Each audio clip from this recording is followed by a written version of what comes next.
Hey guys, welcome back to my channel.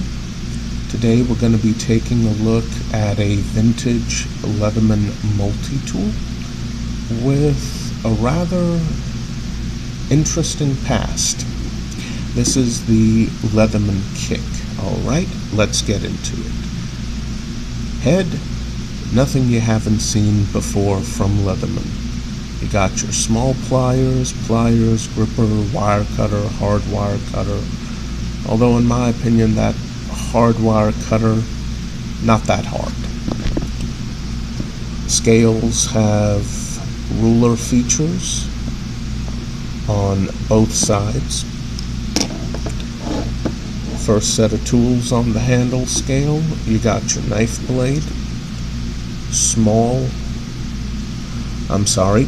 medium driver, then your small driver, then a folding lanyard attachment point that, quite frankly, not sure if you guys can get a good look at that.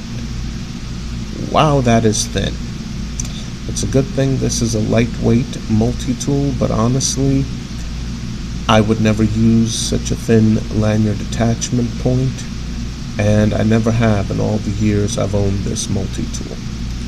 On the other side, you got your medium Phillips, you got your combination can bottle opener with wire stripper feature, and as you can see,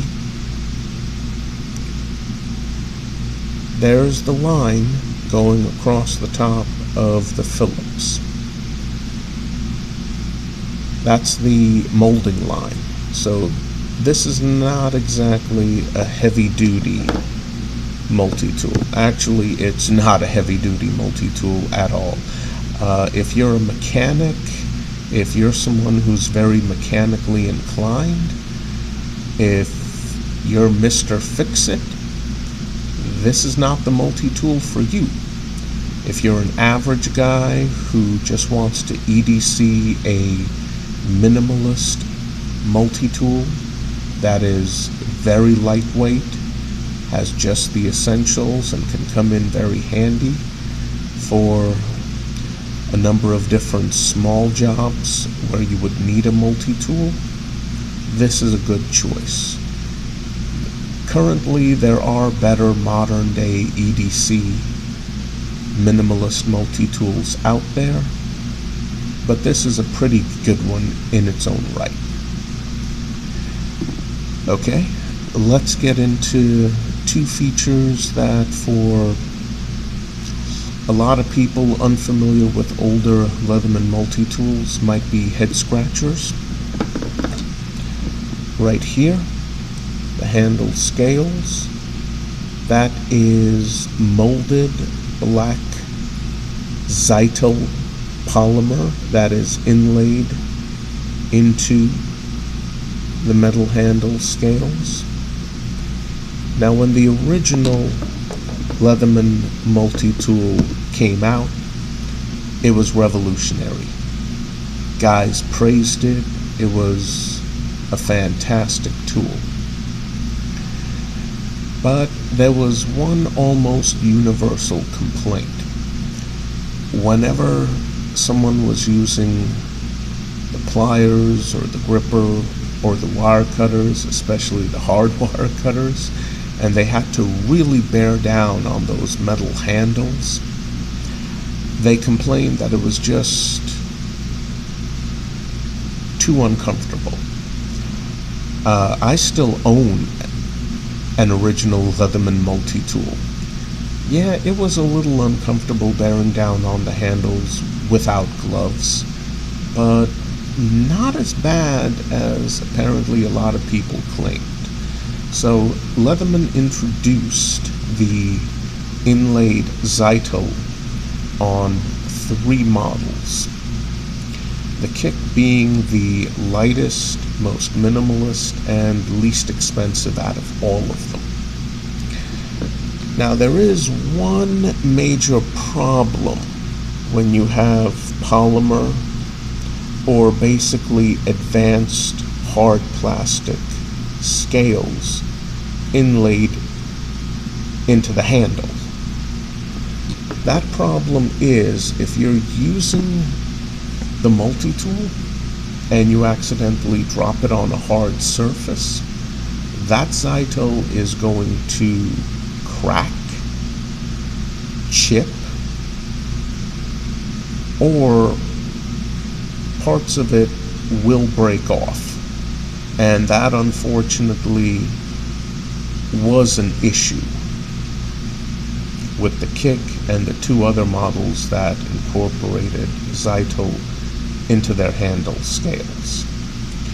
So if you think it's uncomfortable bearing down on something with metal handles, try bearing down on a set of handles where pieces of the handles are missing and you're putting your palm all over jagged pieces of Zyto. Whenever that happened, folks would invariably send their multi-tools back to Leatherman, and I guess Leatherman decided that the use of Zyto inserts was not a good idea after all. You just don't see them anymore. Also keep in mind, this was back before you had the concept of tools that open from the outside of the handles. So, based on the technology at the time, Leatherman tried Zyto inserts as a solution, and it just didn't work out. Now, the interesting story is right here.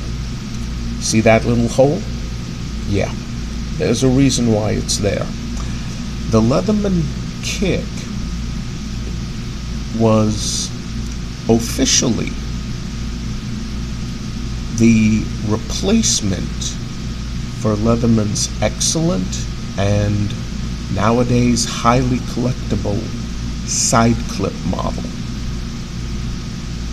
Yep. There was one major problem though. When I bought this multi-tool, I bought it back so many years ago. It did not come with a clip. None of them came with clips attached from the factory. That's right. If you wanted a Leatherman Kick, if you wanted the replacement for the excellent Leatherman side clip model, you had to buy the clip separately. Now it's bad enough that you had to spend extra money, but that hole, way too shallow. When I bought the clip for the Leatherman Kick and I tried screwing it down to attach it, it would wobble back and forth. And I don't mean a tiny amount. Oh no. It would wobble back and forth just enough as to be unusable. So I took that clip off and I put it where it belonged, in the garbage. I then went on Leatherman's official website and I ordered this. This is the 4-inch long Leatherman nylon belt pouch. And it fits the Kick absolutely wonderfully. And this is basically what I use. This is how I carry my Kick.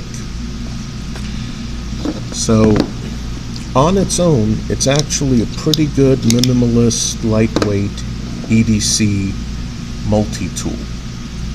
However, when you realize that this was originally the replacement for the side clip model, yeah, let's just say Leatherman hit a few roadblocks along the way. with the evolution of their tools. Thanks for watching, guys. Have a good one.